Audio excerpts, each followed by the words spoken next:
Hello, hello, hello, hello. Hola. Try ko tong kakainin, yung nabuksan ko lang. Curious ako sa lasa ng natyaw na ito. Seaweed natyaw nakalagay. Tapos may nakalagay pa. Tingnan natin kung manghang ba siya o hindi, o maalat. Tingnan natin yung lasa, tingnan natin yung resulta kung anong lasa.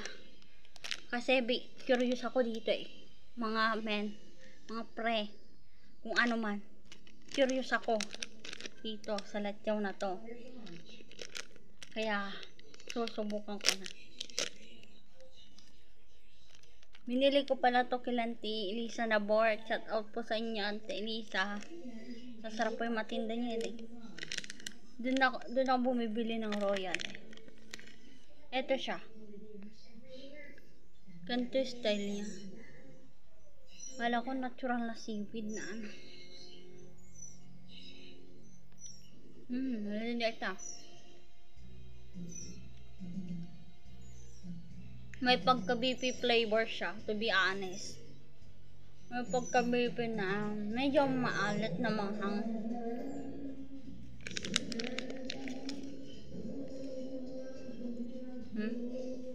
Ganito yung tsura niya.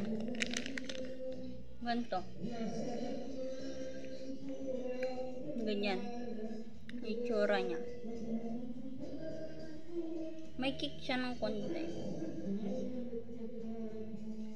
Tapos lasang-lasa mo yung pagka-seaweeds niya na texture. Based sa ingredients na nilagay nila.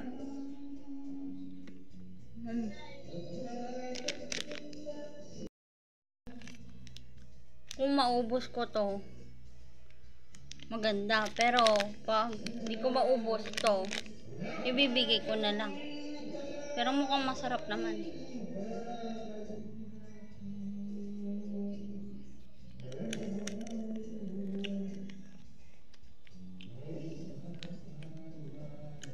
Go kayo dito sa mamahilig sa seaweeds, kagaya ko.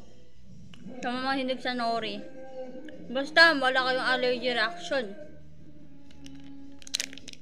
Wala sobra sa nori ha. Paalala lang. Halagang paalala lang sa inyo yun ha. Pati na rin sa akin. Masarap yung nori. Opo, masarap po.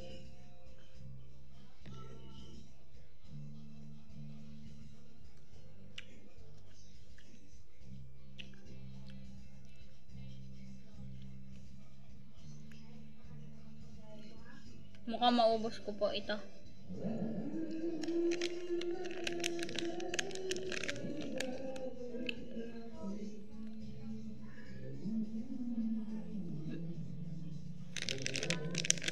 Naubusan po ako ng nori dun kailan tinabor kanina eh. Naghanap ako ng nori. Yung parang ano, papel, yung style niya. Ayun nahanap ko. Pero okay lang. May alternate naman. Ang ganito.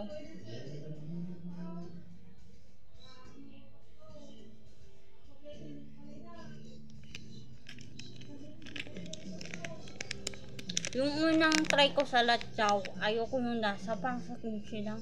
Ganun. Nababawahan pa ako sa amoy. About sa latyaw.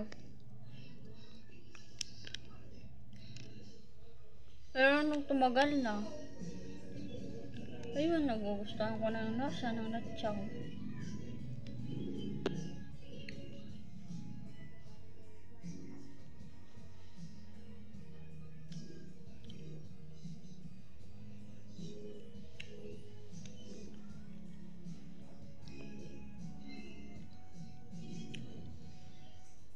Tested yun.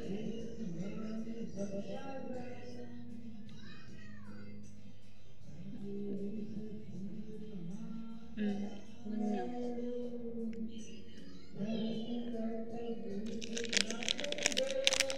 Mukhang maubos ko na.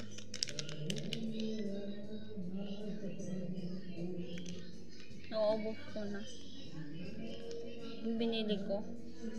Tag 8 lang siya, 8 pesos. Carry na mga budget nyo. Pwede sa mga bata, ganun. Sustainable siya sa bata. Sabi ko, pagkaan. Sustainable.